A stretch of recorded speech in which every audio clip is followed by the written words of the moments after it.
Police আসলে কোন পথে চলবে?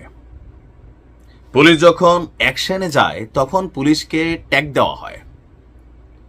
এই ট্যাগ এখন আওয়ামী লীগের ট্যাগ দেওয়া হয় যে স্বৈরাচারের দালাল অথবা দোসর। তো বাংলাদেশ নামক রাষ্ট্রে আইন শৃঙ্খলা বাহিনী হিসেবে পুলিশের আসলে কাজ কি? যে আপনি পুলিশের সামনে যা খুশি তা করবেন, আপনি আপনার দাবি দাওয়া আদায়ের জন্য রাষ্ট্রীয় সম্পত্তি অথবা যে কোনো কিছুতে আপনি হামলা চালাবেন, হামলা করবেন, কিন্তু আপনাকে কিছু বলা যাবে না। পুলিশ হয়ে যাবে স্বৈরাচারের দোসর, পুলিশকে ক্ষমা চাইতে হবে। কথা বলছি ডিসি মাসুদ সাহেবকে নিয়ে ওঠা এই মুহূর্তের বিতর্কটায়। দেখেন, চুপ করে আর থাকতে পারলাম না। উইথ ডিউ রেসপেক্ট আমাদের যারা আন্দোলনকারী আছেন তাদের প্রতি। পুলিশ নামক বাহিনীটার এই দেশের নির্দিষ্ট কিছু কর্মকাণ্ড আছে। এখন 5ই আগস্ট পরবর্তী সময়ে বা 5ই আগস্টের এই সময়টাতে পুলিশকে মাইরা ঝুলানোর যে দৃশ্যগুলো, এগুলো পুলিশের নৈতিক মনোবল নষ্ট করে দিয়েছে।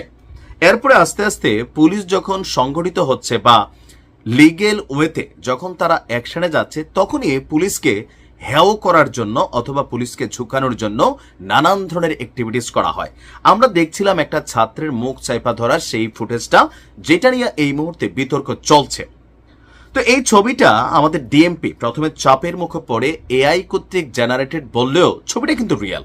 পরবর্তী সময় ফটো সাংবাদিক যারা তারা বলছেন বা ফুটেজ বলছে, কিন্তু এই ছাত্রটারও কি কোনো দোষ ছিল না? সে যে একজন পুলিশের ঘেডির দইরা এরকম মোসরা দিছে, ওইটা কি দোষ না?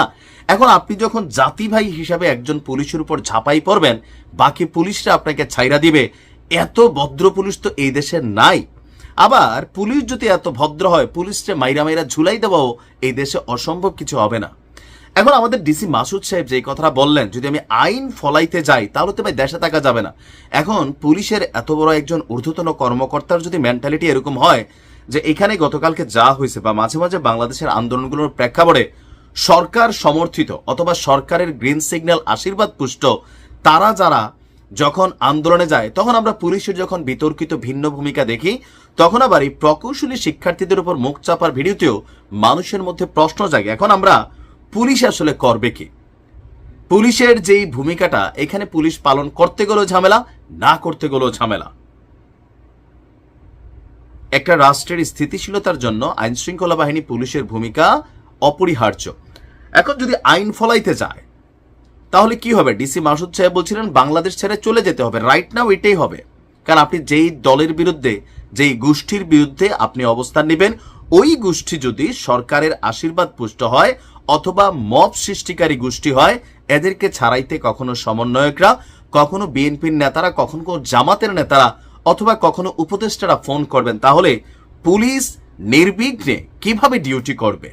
এই মুহূর্তে শুধু একটা দলের নেতাকর্মীদেরকে ধরলে পুলিশ ডিস্টারবেন্স হয় না, সেটা হচ্ছে আওয়ামী লীগ। এছাড়া আপনি যখন যেখানে যারেই ধরবেন, ভাই একটা ইউনিট হিসেবে চলে আসে। স্টুডেন্টদের আন্দোলন, ভাই স্টুডেন্টদের পড়ালেখা তো আছে নাকি? এই দেশে 5ই আগস্ট পরবর্তী সময়ে মনে হয় যে এই দেশে স্টুডেন্টদের আন্দোলন ছাড়া আর কোনো কাজ নাই। এই দেশে মূলধারার শিক্ষা কোন লেভেলে গেছে সেটা জরুরি না, শুধু আন্দোলন।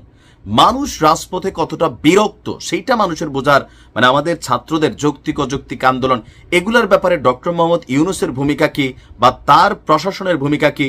পুলিশ যখন অ্যাকশন নিতে যায়, ডিসি মাসুদকে মাফ চাইতে হবে, ক্ষমা চাইতে হবে, পদত্যাগ করতে হবে। কেন ভাই? পুলিশের তো কাজ আছে। ডিসি মাসুদ যে বলছিলেন যে ভাই যদি প্রধান উপদেষ্টাকে নিরাপত্তা দিতে না পারি তাহলে তো চাকরি করার দরকার নেই, কথা তো সঠিক।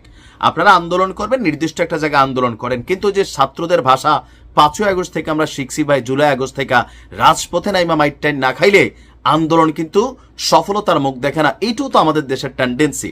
আসলে ভিডিওর বিষয়বস্তু শুরু কর্ম কি, শেষ কর্ম কোথায়? যখন নৈতিকভাবে কথাগুলা বলতে যাই, এই দেশটা পুরাটাই একটা ক্যাওসের মধ্যে চলে। পুলিশকে আইন ফলানোর জন্য আসলে এই ইন্টেরিম থেকে শুরু করে আওয়ামী লীগ, আগামী দিনে ভবিষ্যতে বিএনপি অথবা জামাত যারাই আসবে, পুলিশ কি আদৌ তার যে দায়িত্ব সেটা সঠিকভাবে পালন করতে পারবে? অপরাধী কোন দলের সেইটা বড় কথা না, অপরাধীকে গ্রেপ্তার করো, এই ন্যায় নীতি পুলিশ কি ফলাইতে পারবে? এখন পুলিশ করবে কি আসলে? পুলিশ কারা? আমার আপনার পরিবারের মতন সাধারণ পরিবার থেকে উঠে যাওয়া কোনো ব্যক্তিরাই কিন্তু আসলে পুলিশের কর্মচারী হিসাবে তারা কাজ করে। যে কোনো সময় পুলিশের বিরুদ্ধে বিভিন্ন জায়গায় আমরা মব তৈরি হতেও দেখি। এগুলা সবকিছু নতুন দৃশ্য। এখন পুলিশ শক্ত হইলেও ঝামেলা, নরম হইলেও ঝামেলা। পুলিশ ফোর্সে মাইন্ড কার্ড চিপায় যাবে কোথায়? আমি নিজেও জানি না এটার সমাধান কি। তবে আইন শৃঙ্খলা বাহিনীকে তাদের কাজ করতে দেওয়া উচিত। আর আইন শৃঙ্খলা বাহিনীরও কোনো সরকারের পক্ষে কোনো আন্দোলনকে দমন করতে গিয়া এমন কোনো অ্যাক্টিভিটিস করা উচিত না যেটা আবার সময়ের সাপেক্ষে আপনাকে কখনো মনে করেন ওই যে ওভারব্রিজে ঝুলাই রাখতে সাহায্য করবে। কারণ এগুলো আমরা দেখছি বাংলাদেশে। আপনি আপনার দায়িত্বটা পালন করুন, যেটা সঠিক, যেটা ন্যায়, তবে উইথ ধৈর্য। ভালো থাকুন।